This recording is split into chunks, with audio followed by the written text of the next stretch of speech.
Hernandes, vem cá, vem estar conosco. Para nós é uma alegria recebê-lo em nossa igreja. Muito obrigado, querido.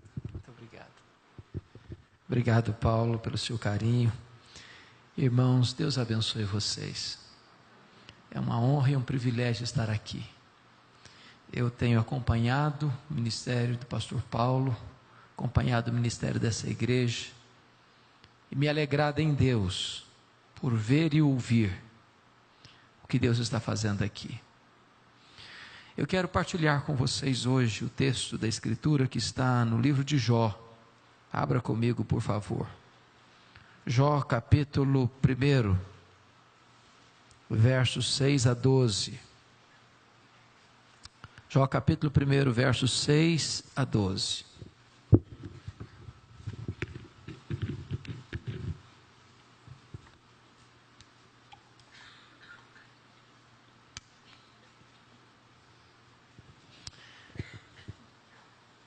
Está escrito assim: num dia em que os filhos de Deus vieram apresentar-se perante o Senhor, veio também Satanás entre eles. Então perguntou o Senhor a Satanás: de onde vens? Satanás respondeu ao Senhor e disse: de rodear a terra e passear por ela.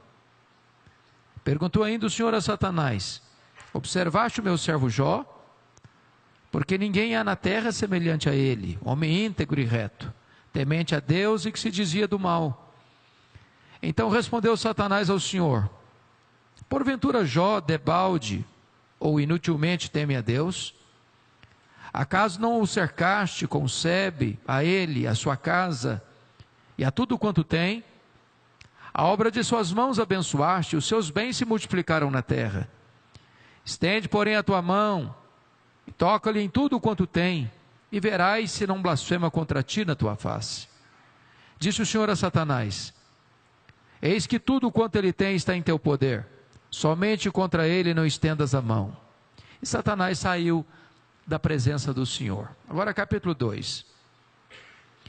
Num dia em que os filhos de Deus vieram apresentar-se perante o Senhor, veio também Satanás entre eles apresentar-se perante o Senhor. Então o Senhor disse a Satanás: de onde vens? Respondeu Satanás ao Senhor e disse: de rodear a terra e passear por ela. Perguntou o Senhor a Satanás: observaste o meu servo Jó? Porque ninguém há na terra semelhante a ele, homem íntegro e reto, temente a Deus e que se desvia do mal. Ele conserva a sua integridade, embora me incitasses contra ele para o consumir sem causa. Então Satanás respondeu ao Senhor: pele por pele, tudo quanto o homem tem dará pela sua vida. Estende, porém, a mão, toca-lhe nos ossos e na carne, e verás se não blasfema contra ti na tua face. Disse o Senhor a Satanás: eis que ele está em teu poder, mas poupa-lhe a vida. Até aqui. Eu quero conversar um pouco com vocês sobre o tema as teses de Satanás.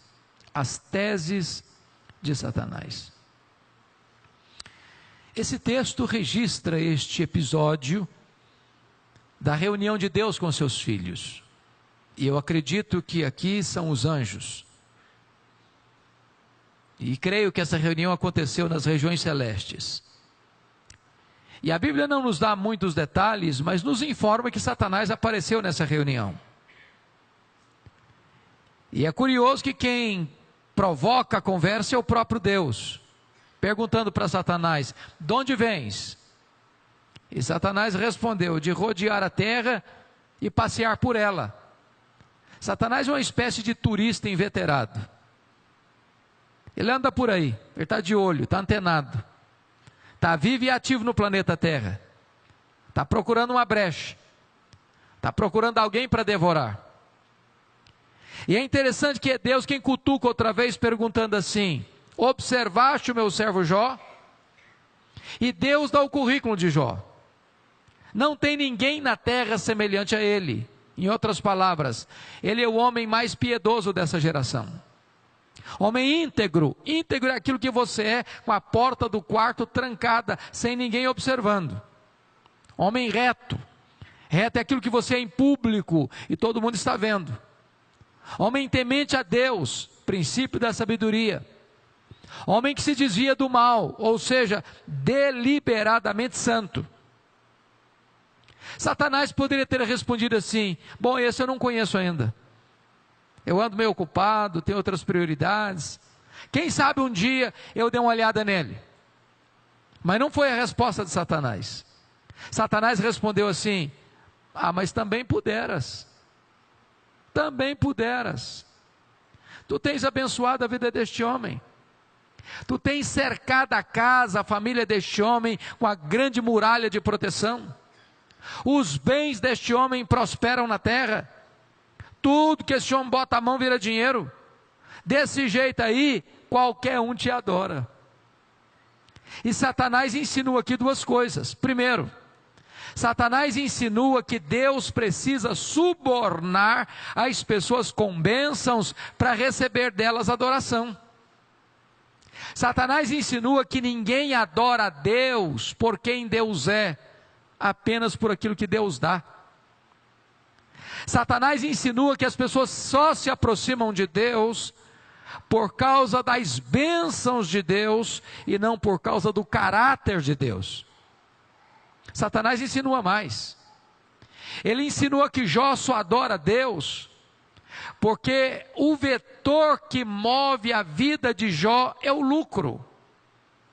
Satanás insinua que Jó descobriu que religião é um grande negócio, que religião dá lucro, mas que ele não está interessado na glória de Deus, que ele não está interessado no caráter de Deus, que ele está interessado apenas nele mesmo. Portanto, se Deus tocar naquilo que o próprio Deus deu para Jó, esse mesmo Jó que hoje adora, amanhã blasfemará. E a pergunta é: o que é que um homem tem? Um homem tem bens, um homem tem família. Então Satanás disse: toca no que ele tem, e não verás se blasfema contra ti na tua face. Desta maneira Satanás levanta aqui duas teses. A primeira tese: ninguém ama mais a Deus do que o dinheiro. A segunda tese: ninguém ama mais a Deus do que a família. Sem que Jó soubesse, Deus constitui Jó em seu advogado na terra e coloca nas mãos de Jó a defesa da sua reputação e diz para Satanás: pode tocar no que ele tem, só não podes tocar na sua vida. Em outras palavras, Satanás é um ser limitado e limitado por Deus. Ele só pode ir até onde Deus o permite ir e nem 1 centímetro a mais. Nas palavras de Martinho Lutero, Satanás é um cachorro na coleira de Deus. Ele só pode ir até onde a coleira o permite ir e nem 1 centímetro a mais. Por que é importante dizer isso? Na década de 90, o Brasil foi invadido por uma imensa enxurrada de literatura sobre batalha espiritual. A maioria daqueles livros tinha uma visão maniqueísta. Em outras palavras, era a grande tensão entre a luz e as trevas, o bem e o mal, a verdade e a mentira, Deus e o diabo, passando a ideia que o diabo é um ser maligno, mas que está na mesma altura de Deus, como opositor de Deus. É importante entender que o diabo não é um Deus caído, ele é um anjo caído, não há páreo para Deus. Deus é o todo soberano, poderoso Deus, que está assentado no alto e sublime trono. Ele manda no céu, Ele manda na terra, Ele manda até no inferno. Quem tem as chaves da morte e do inferno não é o diabo, é o Senhor Jesus Cristo. Portanto, ele não pode avançar 1 centímetro sequer além do limite que Deus estabeleceu para ele. Entretanto, com a permissão de Deus, Satanás sai dali e vai provocar um estrago, um verdadeiro colapso na vida financeira de Jó. A grande pergunta é: quão rico era Jó? Confira comigo aí o versículo 3. Na partezinha final do verso 3, diz que de tal sorte que Jó era o maior dos habitantes do Oriente. Sabe o que significa isso? Ele era o homem mais rico da sua geração. E aqui cai um mito: não é pecado ser rico. Porque no verso 8, o próprio Deus diz que ele era o homem mais piedoso. Agora no verso 3, a Escritura nos informa que ele era o mais rico. O problema não é ter dinheiro, o problema é o dinheiro nos ter. O problema não é possuir dinheiro, o problema é ser possuído pelo dinheiro. O problema não é o dinheiro, o problema é o amor do dinheiro. Mas agora, com a permissão de Deus, Jó vai provocar um terremoto na vida financeira de Jó. E você confira comigo, por favor, capítulo 1, versículo 15. Que Satanás vai usar os sabeus. Versículo 16, Satanás vai usar o fogo. Versículo 17, ele vai usar os caldeus. E com esses 3 elementos, Satanás leva Jó à falência. O homem mais rico quebra. Aquele que detinha o maior poder econômico da época, entra em concordata. Está falido. Completamente falido. Não numa semana, não num mês, não num ano, não numa década, num único dia. Ora, você e eu conhecemos pessoas que por muito menos blasfemam, por muito menos dão um tiro na cabeça. A grande pergunta é: será que a tese de Satanás era verdadeira? Será que Jó blasfemaria contra Deus? A resposta está no versículo de número 21, confira aí. Jó responde assim, depois de saber que está quebrado e falido: o Senhor, nu saí do ventre da minha mãe, nu eu voltarei. Sabe o que ele está dizendo? Eu não trouxe nada para o mundo, eu não vou levar nada do mundo, portanto o que eu granjeei entre o berço e a sepultura não é a razão da minha vida. Ele derrota aqui a primeira tese de Satanás. Ele prova que ele ama mais a Deus do que o dinheiro. Ele prova que ele serve a Deus, não por aquilo que Deus dá, mas por quem Deus é. Mas vem a segunda tese: ninguém ama mais a Deus do que a família. Vocês que são pais e mães podem ter certeza do que eu estou falando. Quem tem mais de 2 filhos aqui,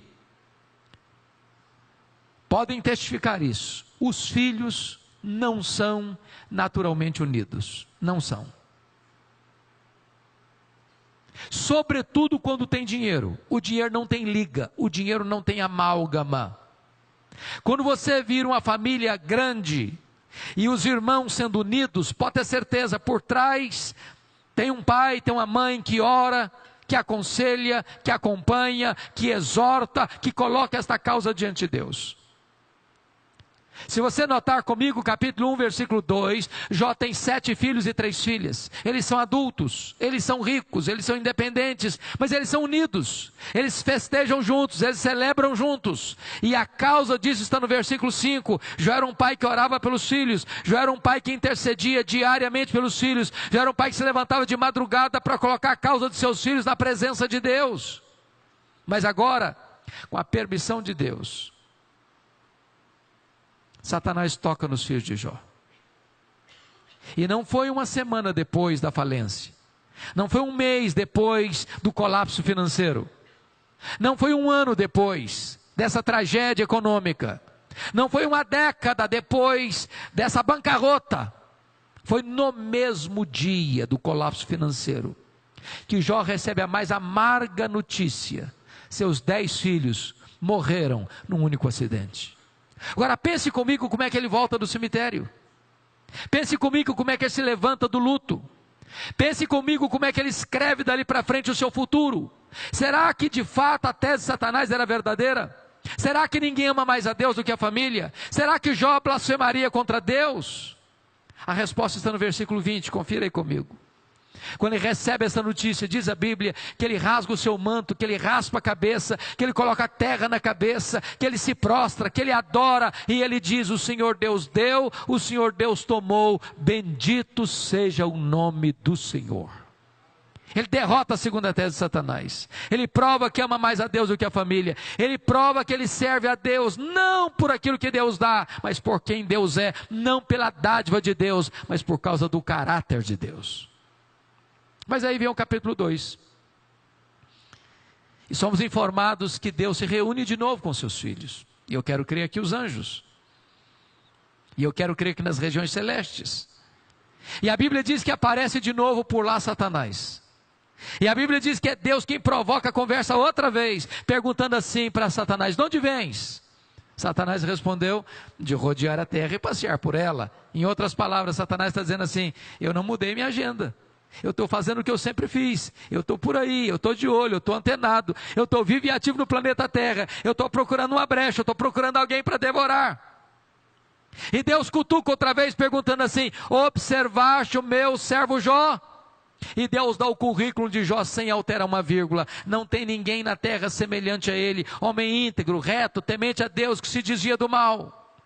Me incitasses contra ele sem causa para o destruir, mas ele permanece íntegro. Sabe o que Deus está dizendo? Satanás, suas teses são mentirosas, suas teses são falsas. Jó provou que me ama mais a Deus que o dinheiro. Jó provou que me ama mais do que a família. Jó provou que me serve não por aquilo que eu dou para ele, mas por quem eu sou.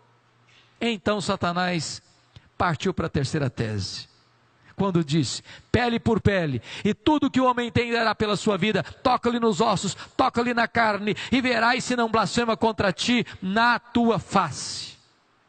A terceira tese de Satanás é: ninguém ama mais a Deus do que a si mesmo. Sem que Jó soubesse, mais uma vez, Deus constitui Jó em seu advogado na terra e coloca nas mãos de Jó a defesa da sua reputação e diz para Satanás: pode tocar nos ossos dele, pode tocar na carne dele, só não podes tirar a vida dele. Satanás é um ser limitado e limitado por Deus. Ele só pode ir até onde Deus o permite ir e nem 1 centímetro a mais. Com a permissão de Deus, entretanto, Satanás sai dali e vai provocar um desastre na saúde de Jó. Esse homem já está falido, esse homem já está enlutado. Agora Satanás põe uma doença maligna nele, ferida da cabeça aos pés. E de repente esse homem começa a ficar chagado. De repente o corpo desse homem vira uma carcaça humana. De repente esse homem é um aborto vivo. De repente, feridas vão se formando em seu corpo, pus vai se formando debaixo da sua pele, daqui a pouco a sua pele começa a ficar necrosada, e o seu corpo começa a vazar aquele pus mal cheiroso, e ninguém consegue ficar perto dele. Ele precisa pegar um caco, talvez de telha, para raspar a sua pele necrosada. A Bíblia diz que outras bolhas de pus vão se formando, ele tem que morder nessas bolhas cheias de pus para tentar aliviar a sua dor. Ele não dorme, ele não come, ele só chora, a dor o açoita 24 horas por dia.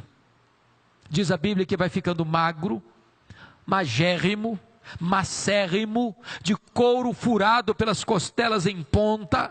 Esse homem está encarquilhado, e quando ele está completamente assolado pela dor e pela enfermidade, a sua mulher, ao ver essa cena, se rebela contra Deus e diz: Jó, ainda conservas a tua integridade? Amaldiçoa o teu Deus e morre, acaba com isso, dê um fim nessa linha de sofrimento e dor. Deus não é digno de ser adorado em tamanho sofrimento. Jó responde para ela com grandeza d'alma, quando diz assim: tu falas como uma louca. Nós temos recebido o bem de Deus, não receberíamos também o mal?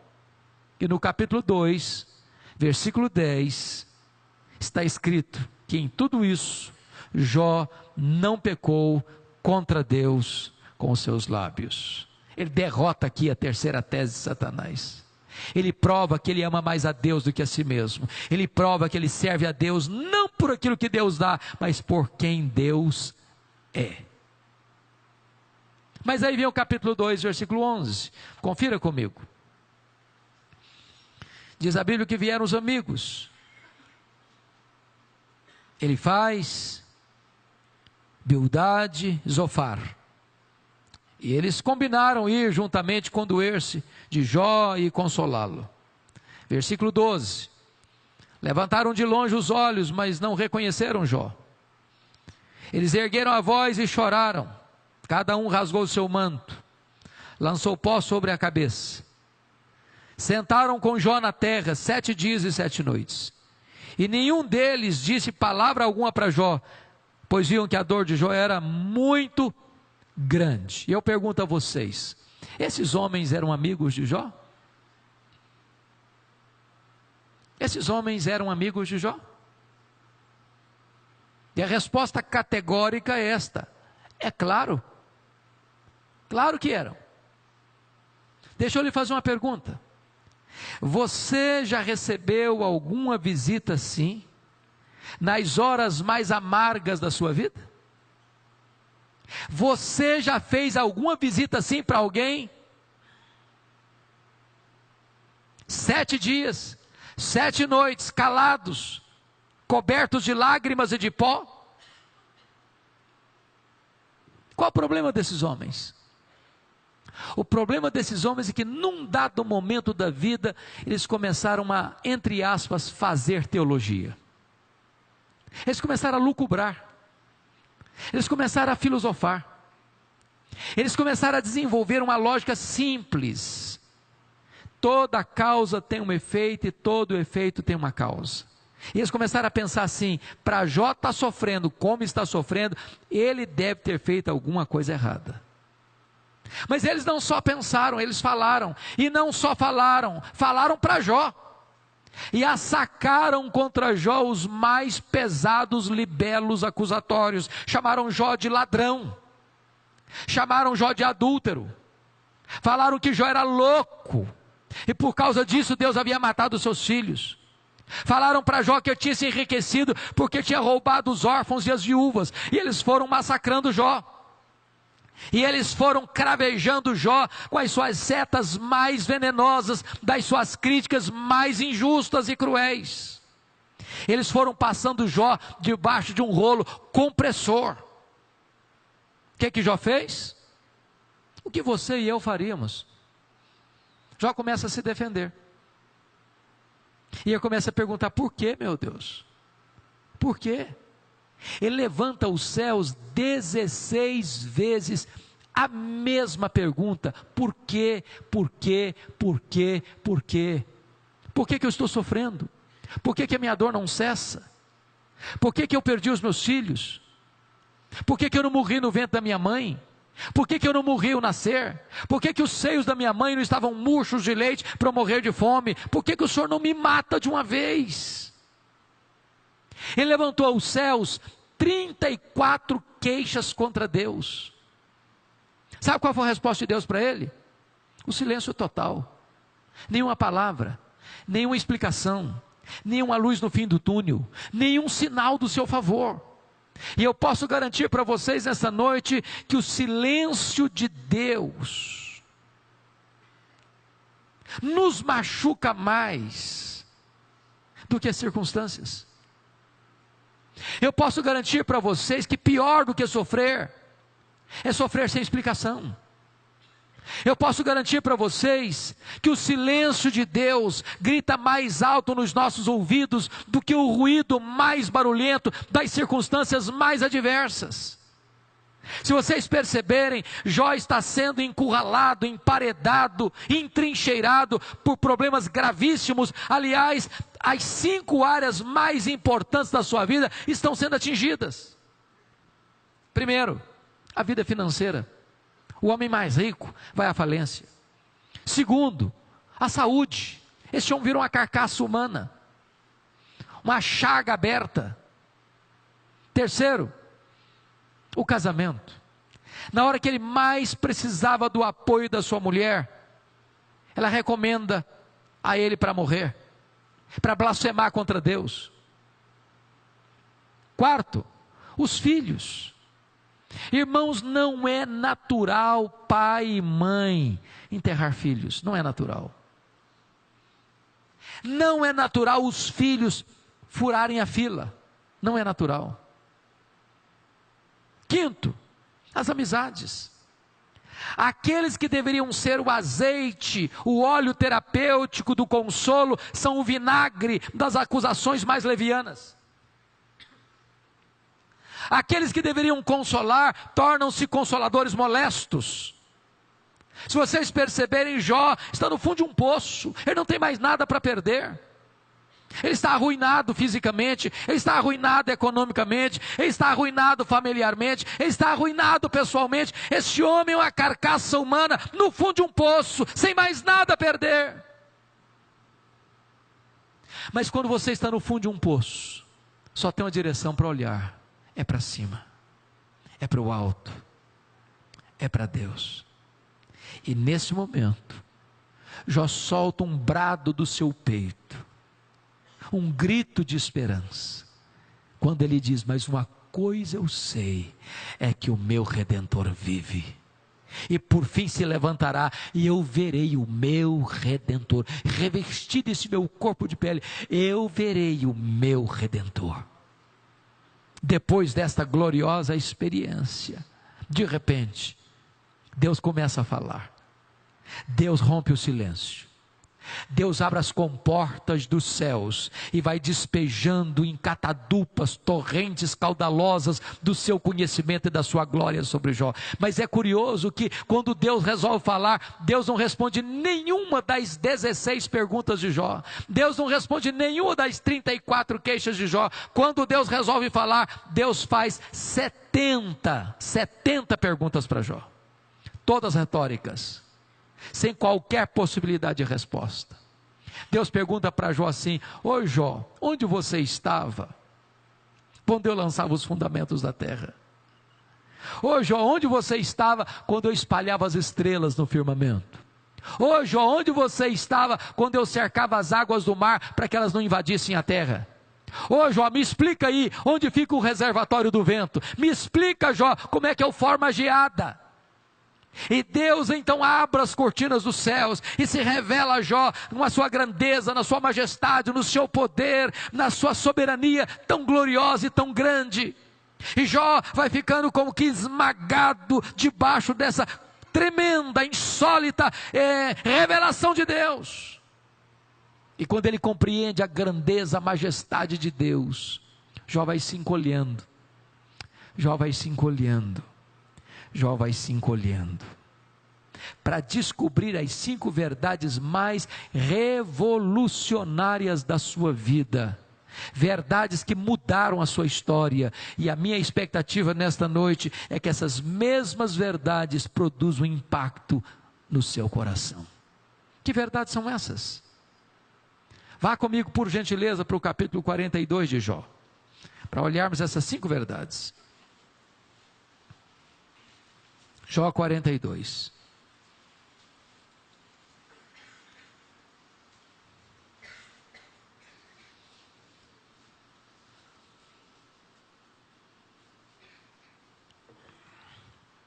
A primeira verdade está aí, irmãos, no versículo 1, começo do verso 2. Então respondeu Jó ao Senhor: bem sei que tudo podes. Primeira coisa que ele descobriu é que Deus é onipotente. Mas deixa eu dizer uma coisa para você. Você e eu temos impossibilidades intransponíveis. Nós temos impossibilidades intransponíveis. Eu gosto muito de ler. Quase toda semana eu vou visitar as livrarias, sobretudo as livrarias de aeroportos, passando por aí. E há 2 tipos de livros que toda semana tem coisa nova no mercado literário, toda semana. Primeiro, são os livros mais publicados no mundo: livros de autoajuda e livros que ensinam você a ficar rico rápido. Esses livros dizem para você assim: você tem a força, você tem o poder, você é um gigante, há poder nas suas palavras.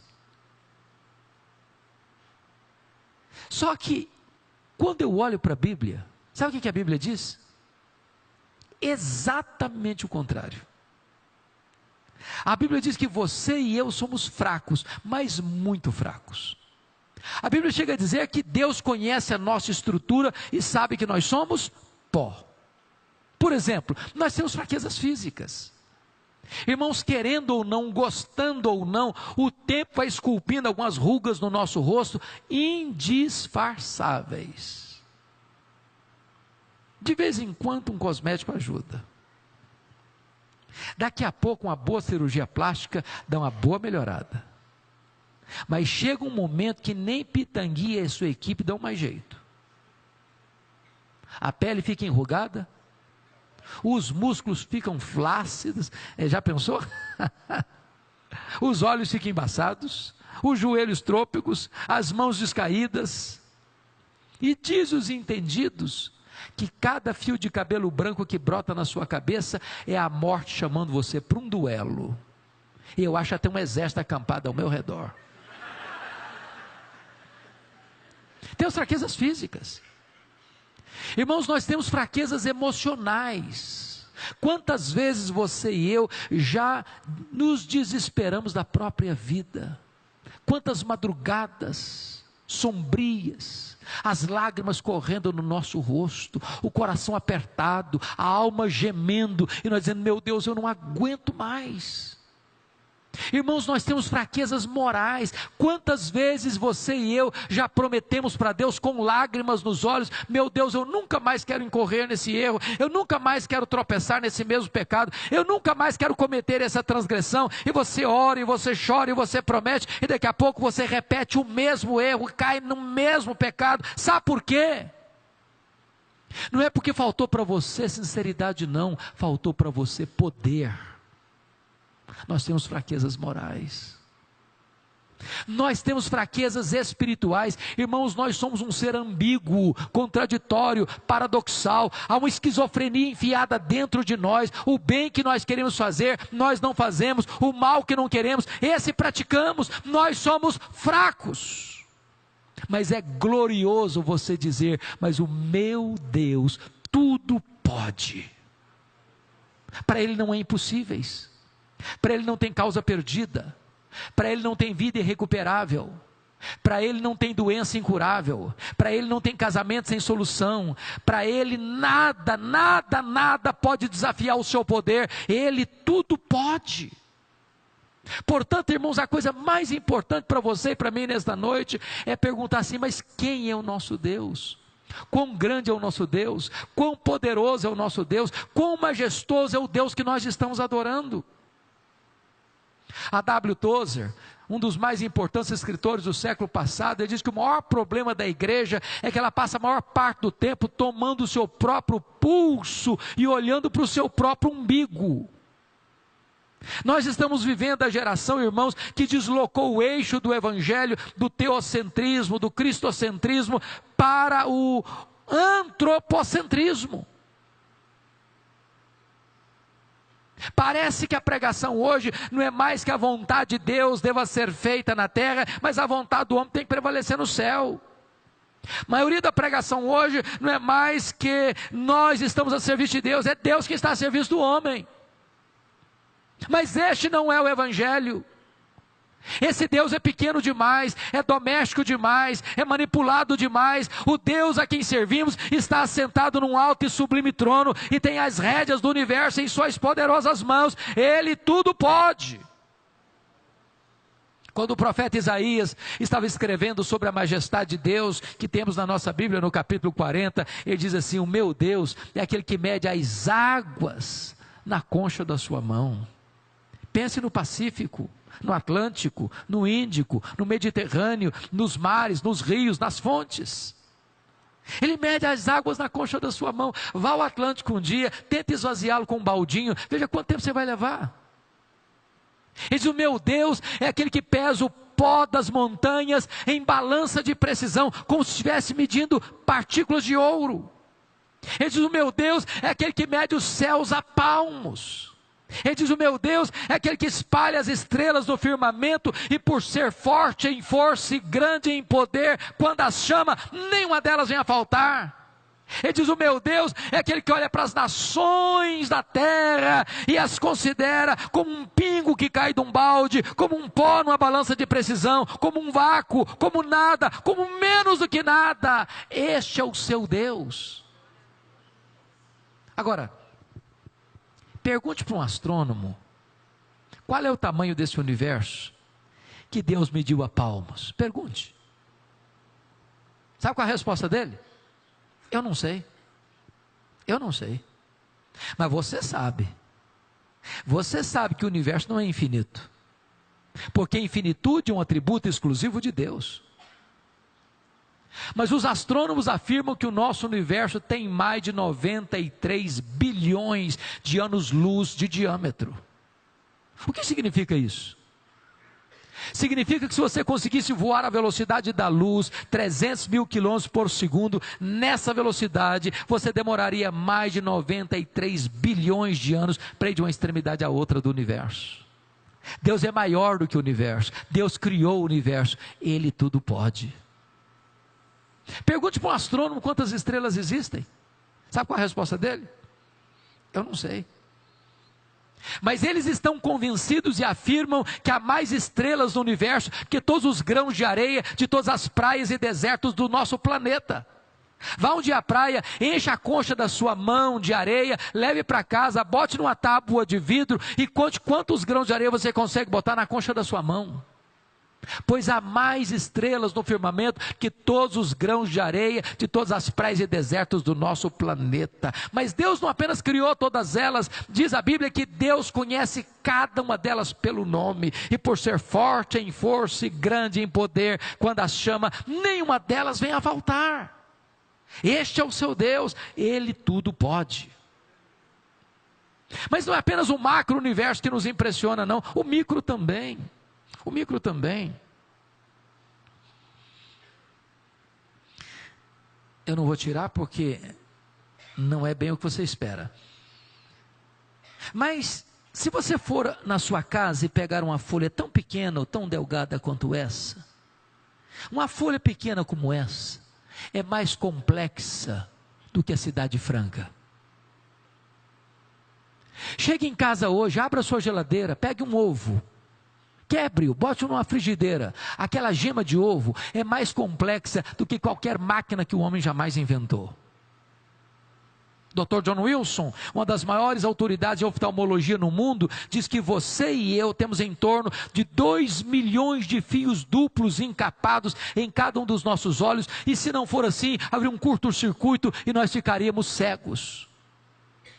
Dr. Marshall Nirenberg, prêmio Nobel de Biologia, fez uma das mais importantes e fantásticas descobertas no século passado. Ele descobriu que você e eu somos um ser programado geneticamente. Ele descobriu que você e eu somos um ser programado computadorizadamente. Descobriu que você e eu temos em torno de 60 trilhões de células vivas em nosso corpo, e em cada uma dessas células tem 1,70 m de fita DNA, onde estão gravados e computadorizados todos os nossos dados genéticos, a cor dos nossos olhos, a cor da nossa pele, o nosso temperamento. Se você pegar a fita DNA do seu corpo e espichá-la, você tem 102 trilhões de metros de fita DNA no seu corpo. Você tem 102 bilhões de quilômetros de fita DNA no seu corpo. Daria para dar diversas voltas no sistema planetário. O Dr. Lowy vai dizer que códigos de vida não se originam espontaneamente, códigos de vida não se originam de uma explosão de milhões e milhões de anos, códigos de vida não se originam de uma evolução de milhões e milhões de anos, nem de uma explosão cósmica. Códigos de vida foram plantados em você pelo Deus Todo-Poderoso, Criador dos céus e da terra. Esse Deus é seu Pai e Ele tudo pode. Deixa eu ilustrar isso de uma maneira mais simples para você. Um pai caminhava com seu filho de 4 anos pela rua, mãos dadas com o filho. Quando de repente o filho lhe faz uma pergunta, eu acho que todo pai e toda mãe sabe disso. Eu acho que as crianças fizeram um curso de pós-doutorado em perguntas difíceis. Eu não conheço ninguém que faz pergunta mais complicada do que criança. E o menino voltou-se para o pai e perguntou assim: papai, qual é o tamanho de Deus? E o pai engasgou, porque não tinha uma resposta pronta para um menino de 4 anos. Qual é o tamanho de Deus? Ficou em silêncio. Continuou caminhando. Daqui a pouquinho o pai escuta o barulho das turbinas de um avião supersônico lá nas alturas excelsas. E pergunta para o filho assim: filho, está escutando? Escutando o que, papai? Olha para cima. Está vendo aquele avião, filho? O menino olhou: estou vendo. Qual é o tamanho daquele avião, meu filho? O menino respondeu: ah, pai, muito pequeno, muito pequeno. Estava muito longe. O pai pega o menino pelo braço, leva o menino no aeroporto. Lá tinha um jumbão de mais de 400 passageiros estacionado no pátio. O pai chegou bem pertinho e perguntou para o filho assim: está vendo esse avião, filho? Tô, papai, estou vendo. Qual é o tamanho desse avião, filho? Ih, papai, mas esse é grande, mas muito grande. O pai disse: filho, pois Deus é do mesmo jeito. Quando você está longe de Deus, meu filho, Deus parece pequeno para você. Aí os seus problemas ficam enormes. Mas quando você está perto de Deus, meu filho, Deus é grande para você. Aí os seus problemas ficam pequenos. Agora eu sei que tudo podes. A segunda verdade que impactou a vida de Jó, queridos, está no versículo 2. E ele diz assim: e nenhum dos teus planos pode ser frustrado. Ele descobre a soberania dos propósitos de Deus. Irmãos amados, notem isso, você e eu não cremos em coincidência. Você e eu não cremos em sorte, você e eu não cremos em azar, você e eu não cremos em misticismo, você e eu não cremos em olho gordo, você e eu não temos medo de sexta-feira 13, você e eu sabemos que a mão de Deus dirige o nosso destino. Nem um fio de cabelo da sua cabeça pode ser tocado sem que Deus saiba, sem que Deus permita, sem que Deus tenha um propósito. Você nem uma lasca de lenha jogada no mar da vida, empurrado de um lado para o outro ao sabor das circunstâncias adversas. A mão de Deus dirige a sua vida. Você pode dizer com convicção inabalável o que Paulo disse: nós sabemos. E eu gosto dessa expressão, porque ela vem de um termo da matemática. Paulo diz: nós pensamos, ou nós sentimos, ou nós cogitamos. Ele diz: nós sabemos. Aqui não é a linguagem da conjectura hipotética, aqui é a linguagem da certeza experimental. Nós sabemos. E sabemos o quê? Que algumas coisas, que as melhores coisas, que a maioria das coisas. Não, ele diz: sabemos que todas as coisas cooperam para o bem daqueles que amam a Deus.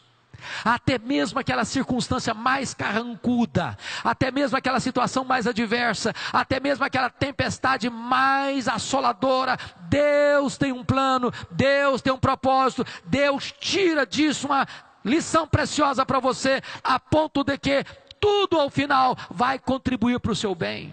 Ainda que as pessoas falem mal de você, ainda que as pessoas façam mal para você, ainda que a crise nos assole, ainda que a situação se torne amarga para nós, ao final, tudo isso vai contribuir para o bem daqueles que amam a Deus. Porque os planos de Deus não podem ser frustrados.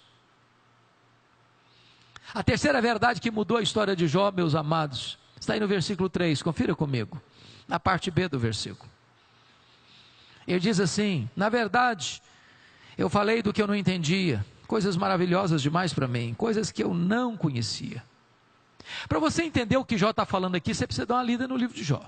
Deixa eu lhe dar um conselho: tira um sábado, tira um feriado, dá uma lida no livro de Jó, mas numa sentada só, você vai descobrir algo maravilhoso. Ao longo do livro, Jó fez 3 coisas: Jó perguntou, Jó se defendeu e Jó se queixou. Agora, preste bem atenção. Quando a gente está machucado emocionalmente, quando o coração está doído, quando a gente se torna vítima de acusações levianas, quando as pessoas nos massacram com as suas palavras, a nossa tendência é o quê? Nos defendermos. E quando Jó vai se defender, quando Jó vai se queixar, quando Jó vai reclamar, ele fala. E às vezes a gente fala demais, às vezes a gente fala sem entender, às vezes a gente só vê o agora, A gente não vê a cena completa, não vê a história no seu final. E agora, o Jó que falara tanto, de repente recebe uma estupenda revelação de Deus. Deus abre as cortinas dos céus, Deus mostra para ele a sua grandeza, Deus mostra para ele a sua majestade, Deus mostra para ele o seu poder, Deus mostra para ele que Deus está assentado no trono e está no controle de tudo. E quando Jó recebe essa esmagadora revelação de Deus, Jó bota a mão na boca e diz: meu Deus, quanta coisa que eu falei, sem saber o que estava falando. Sabe o que eu aprendo aqui? Quando você encontra uma pessoa que parece que é sabida demais, que fica arrotando para cima de você conhecimento demais, você está perto de uma pessoa que sabe quase nada. Porque o sábio é aquele que sabe que não sabe. Porque quanto mais você sabe que não sabe, porque o que você sabe é infinitamente menor do que aquilo que você não sabe. Portanto, na presença de Deus não dá para estufar o peito, na presença de Deus tem que ter humildade. Mas sabe o que me impressiona aqui? É que a vida de Jó não mudou ainda. Ele está doente, ele está chagado, ele está falido, ele está enlutado. O que mudou? A concepção. A concepção, o entendimento. Irmãos, eu tenho rodado por esse Brasil afora, como o pastor Paulo Júnior certamente também. E às vezes eu escuto alguns testemunhos, e a maioria deles é mais ou menos nesse nível. Minha perna estava inchada, e aí a perna desinchou. Glória a Deus, porque a perna estava inchada e desinchou.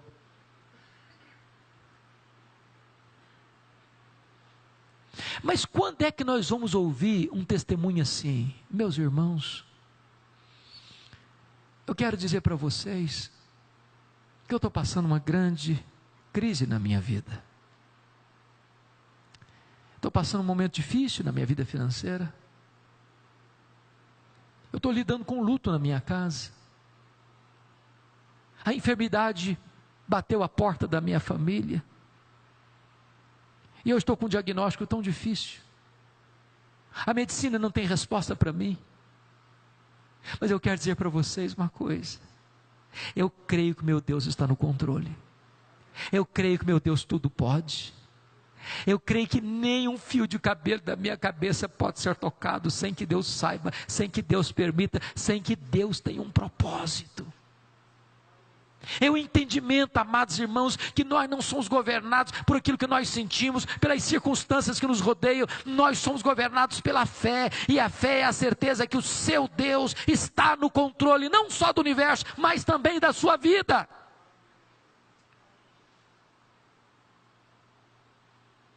A quarta verdade que mudou a história de Jó, confira comigo, está no versículo 5. Ele diz assim: eu te conhecia só de ouvir, mas agora os meus olhos te veem. E pastor Paulo, eu entro em crise aqui. Entra em crise, pastor Danilo, entra em crise. Sabe por que eu entro em crise? Eu não consigo conciliar muito bem capítulo 1, versículo 8, com 42, versículo 5. Porque lá no capítulo 1, versículo 8, Deus disse assim: não tem ninguém na terra semelhante a Jó. Ele é o homem mais piedoso dessa geração. Olha, isso não é bajulação de amigo rasgador de seda. Isso é palavra de Deus, e Deus não tem opinião a seu respeito. Deus tem um diagnóstico. Agora, como é que o homem mais piedoso da sua geração, e foi o próprio Deus quem disse isso, pode fazer uma confissão dessa? Eu só te conheci de ouvir, mas agora os meus olhos te veem. Parece que não combina, parece até contraditório. Como é que eu entendo isso? Como é que o homem mais piedoso do mundo vai dizer que conhecia Deus só de ouvir? Então eu gostaria de tratar disso fazendo-lhe uma outra pergunta. Você conhece a Deus? Você conhece a Deus? Quanto você conhece a Deus? Quanto? Deixa eu ilustrar isso. Havia um cidadão que nunca tinha visto o mar. O sonho dele era ver o mar. Um dia ele fez uma viagem para o litoral, e quando ele viu o mar, ele ficou encantado. E ele solta uma exclamação do fundo da sua alma: agora eu conheço o mar.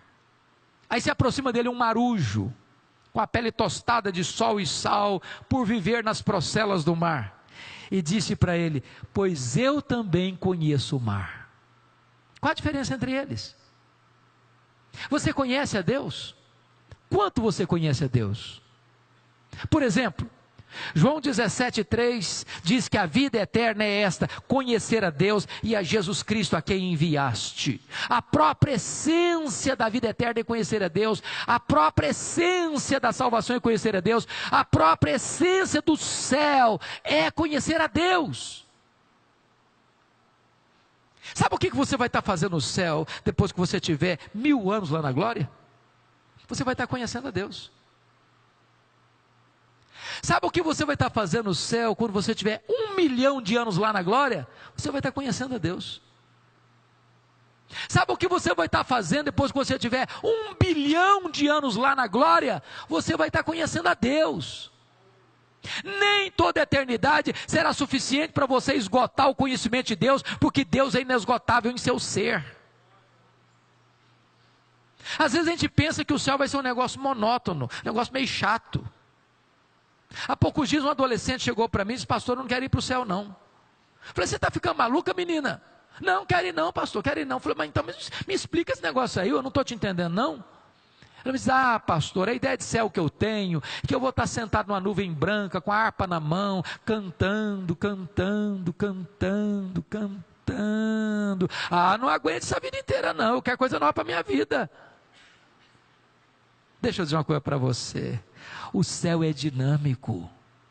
No céu nós vamos conhecer a Deus, nós vamos amar a Deus, nós vamos fruir a presença de Deus, nós vamos reinar com Cristo. No céu nós vamos trabalhar para Deus, os seus servos o servirão. Agora note isso. Parece que foi Albert Einstein quem disse isso. Nesse corpo nosso, que fica cansado, que fica enrugado, que fica caquético, a gente consegue fazer tanta coisa magnífica. E ele diz que nós não chegamos a usar 10% do nosso potencial. Já pensou o que nós não vamos poder fazer com um corpo 100% turbinado pela glória de Deus? Um corpo imortal, um corpo incorruptível, um corpo poderoso, um corpo glorioso, um corpo espiritual, um corpo semelhante ao corpo da glória do Senhor Jesus. Pense comigo nisso. Quando Jesus ressuscitou com o corpo de glória, ele entrava numa casa com a porta fechada, sem precisar abrir a porta. Quando Jesus ressuscitou com um corpo de glória, ele saía de Jerusalém, aparecia lá na Galileia, mais de 100 quilômetros, sem precisar percorrer o trecho. Quando Jesus ressuscitou com o corpo de glória, ele foi assunto aos céus, sendo elevado entre nuvens. E eu pergunto para você: com que velocidade Jesus voltou para o céu? Com que velocidade? Velocidade da luz? 300 mil quilômetros por segundo? Porque se Jesus voltou para o céu na velocidade da luz, 300 mil quilômetros por segundo, depois de 2000 anos, ele está logo ali na esquina ainda. Eu pergunto para você: com que velocidade um anjo vem do céu à terra? Com que velocidade?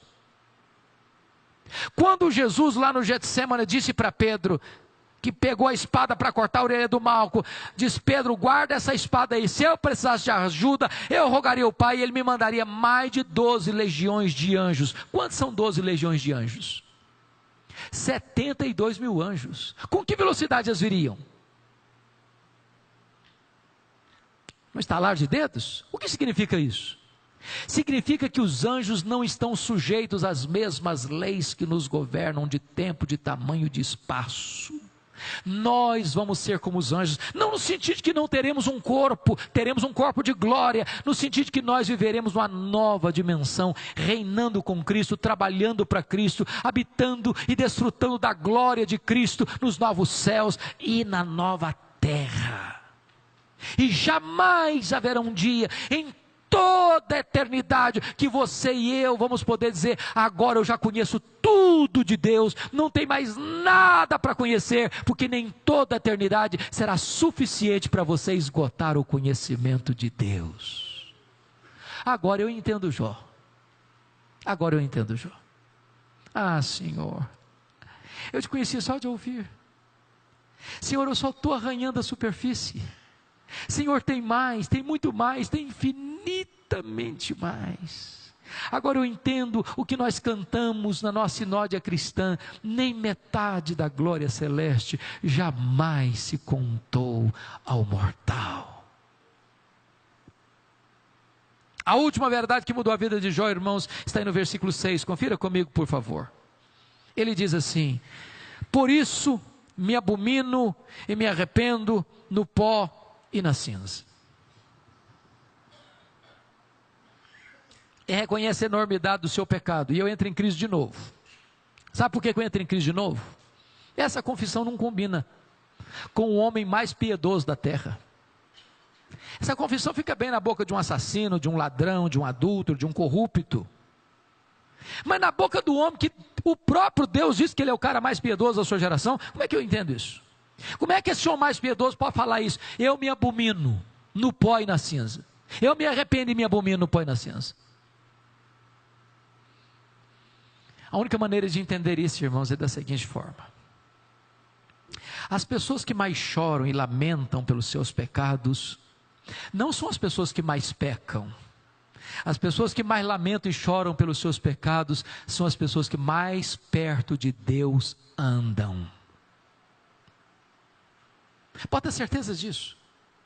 Se você encontrar uma pessoa que toda hora que ela fala com você, ela se autoelogia, ela bate palma para ela mesma, ela canta um solo do hino "Quão grande és tu" diante do espelho, ela sempre sai como herói, mais santo, mais piedoso, pode ter certeza disso. Você está perto de uma pessoa que está longe de Deus. Porque quem está longe de Deus, nem consciência de pecado tem. Eu ilustro para você. Eu estava pregando no final do ano passado, pastor Paulo, lá no Hospital Cruz Azul em São Paulo, na véspera do período de Natal. E a Helenivação, capelã, me contou uma história dramática que ela tinha vivenciado naquela semana no hospital. Ela disse que chegou no hospital uma moça acompanhada de seus pais com a gravíssima e severa hemorragia. Quando o médico foi examinar a moça, o médico disse para ela assim: você acabou de ter um bebê. A moça protestou, falou: o senhor está enganado, eu não estava grávida não, senhor. Os pais fizeram um coro com a menina e disseram: não, o senhor está enganado, a nossa filha não estava grávida. E o médico radicalizou: pois a sua filha acabou de ter um bebê. E o médico, percebendo a jogada, disse: e eu vou dizer mais, vocês me tragam o bebê, porque se esse bebê não aparecer aqui, eu denuncio a polícia. Meia hora depois chegou um bebê, numa caixa de isopor, um bebê morto.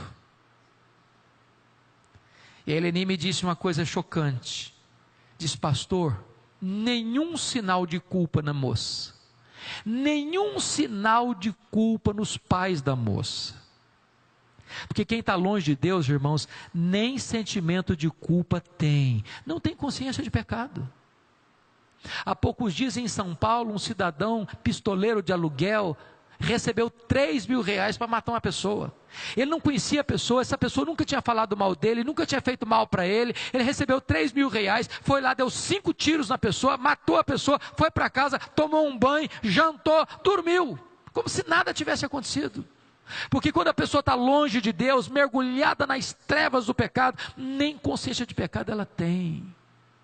Agora, aqueles que conhecem a Deus e se aproximam deste Deus que cantamos hoje à noite aqui, que é santo, santo, santo, não podem se aproximar dele senão com um clamor na alma: Senhor, ai de mim, eu estou perdido, porque eu sou um homem impuro, de lábios impuros, e habito no meio de um povo de impuros lábios. Na presença desse Deus, até os serafins cobrem o rosto. Mas eu quero concluir essa exposição chegando no versículo 10 do capítulo 42, tem uma informação importante aí. Diz que Deus restaurou a sorte de Jó quando ele orava pelos seus amigos. Você já perguntou por quê? Por que Deus restaurou a sorte de Jó quando ele orava pelos seus amigos? Eu acho, Paulo, que você é um homem muito piedoso. Mas deixa eu fazer uma pergunta. Alguém já falou mal de você? Ou você está nesse estágio que não acontece mais isso? Quando alguém fala mal de você, o que você sente? Fica feliz da vida? Dá pulos de alegria? Dá glória a Deus? Que coisa boa, estão me massacrando, que delícia. É assim que você reage? O que é que vocês acham que Jó sentiu quando os amigos dele disseram assim para ele: ô Jó, você é um adúltero? O que é que vocês acham que Jó sentiu quando os amigos disseram para ele: ô Jó, você é um ladrão? O que é que vocês acham que Jó sentiu quando os amigos disseram o seguinte: sabe por que os seus filhos morreram? Sabe por que Deus matou seus filhos? Porque você é louco, cara. Além de enterrar os filhos, ainda recebe a culpa. O que vocês acham que Jó sentiu quando seus amigos disseram: você, Jó, ficou rico, sabe por quê? Você roubou os órfãos e as viúvas. Vocês acham que ele ficou feliz? Leia o livro. E você vai ver que Jó se defendeu.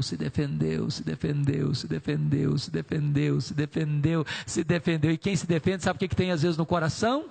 Dor, mágoa, tristeza, ressentimento. Sabe o que Deus está falando para Jó? Meu filho, saia deste campo da defesa e entre na brecha da intercessão.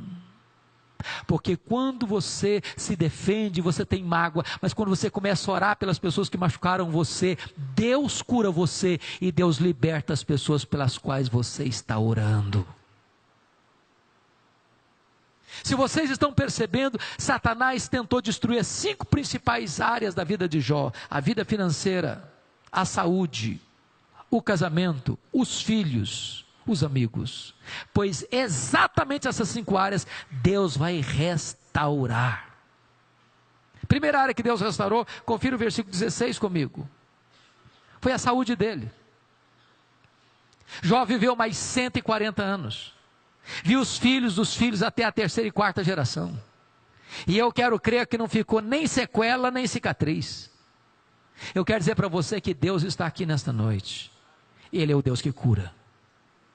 Para Ele não tem doença incurável. A última palavra não é da ciência. A última palavra é do Deus vivo. A segunda área que Deus restaurou, queridos irmãos, foi a área financeira. Confira comigo o versículo 12. Se você comparar capítulo 1, versículo 3, com 42, 12, você vai descobrir algo maravilhoso. Que Deus não apenas restaurou a vida financeira de Jó, mas Deus deu tudo em dobro. Se lá no 1,3 ele já era o mais rico, agora então ele é duplamente o mais rico. Eu quero dizer para você que o nosso Deus também é o Deus da restituição. Ele é o Deus que pode restaurar a nossa vida financeira. A terceira área que Deus restaurou foram as amizades. Olha o capítulo 42, versículo 8. E aqui acho algo maravilhoso.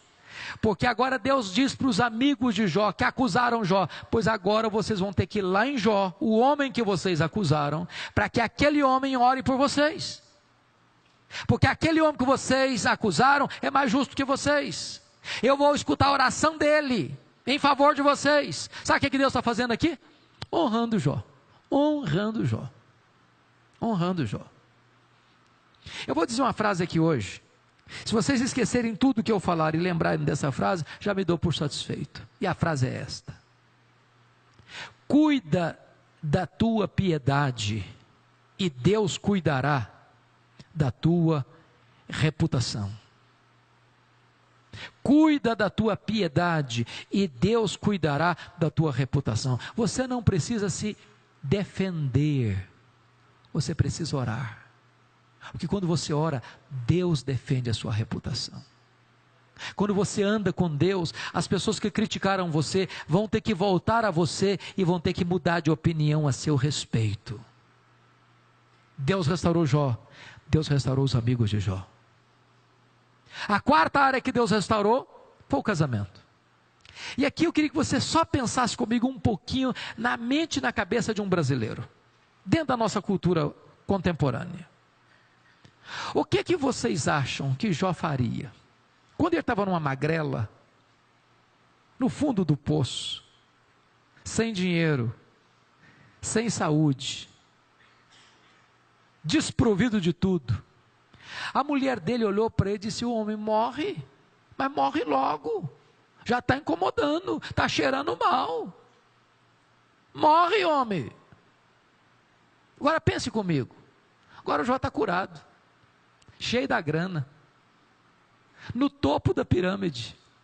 O que vocês acham que Jó falaria se vivesse hoje? Eu acho que seria mais ou menos o seguinte: minha filha, a fila andou. Você lembra? Você queria que eu morresse, né? Agora a coisa mudou. Agora eu estou noutra. Deixa eu dizer uma coisa para você.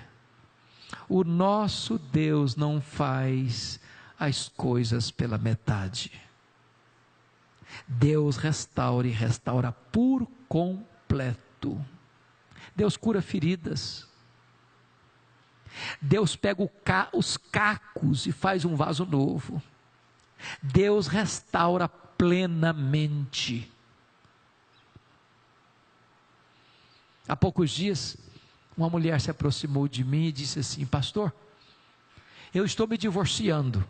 E eu tomei um susto, porque eu achava que o casamento dela era um casamento maravilhoso. E eu falei: mas você está divorciando, minha filha? Eu falei: estou me divorciando, sim, senhor.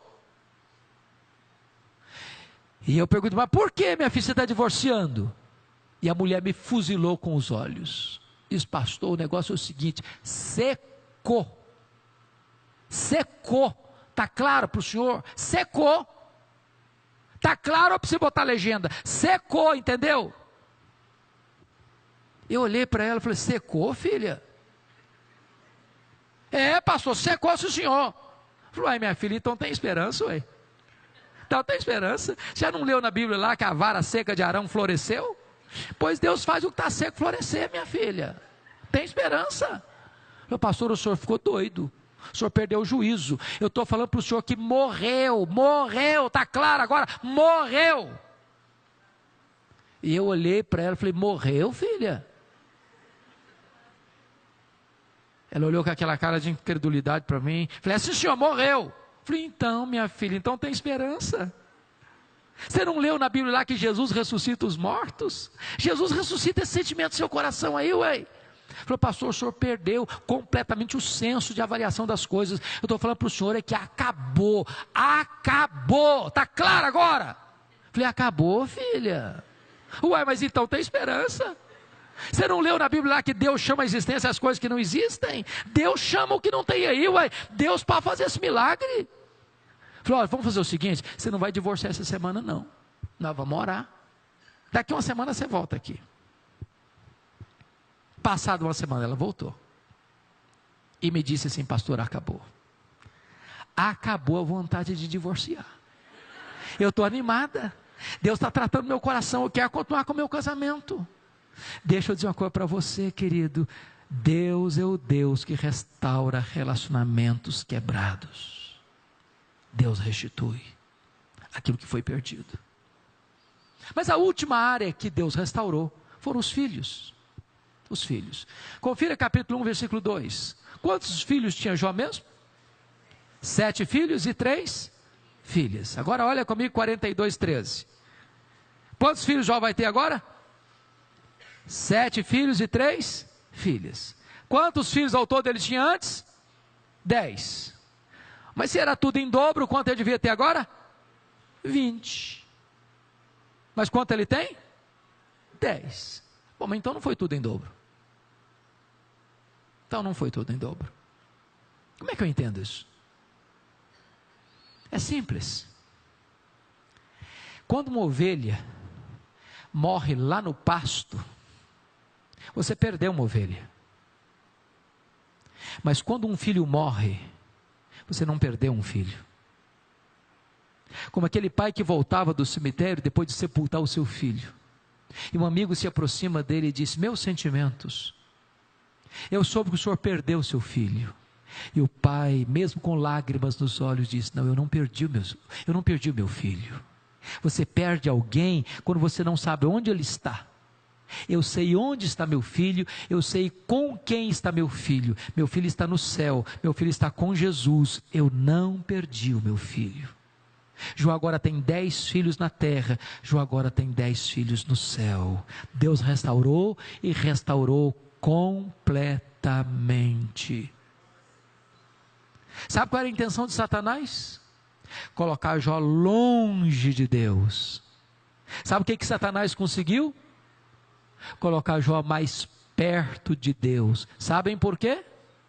Porque os planos de Deus não podem ser frustrados. Que grande Deus nós temos. Que glorioso Deus nós temos. Que maravilhoso Deus nós temos. A Ele a honra, a glória e o louvor agora e pelos séculos eternos. Amém.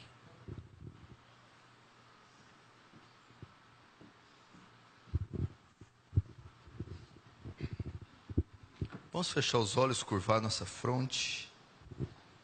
Querido Deus,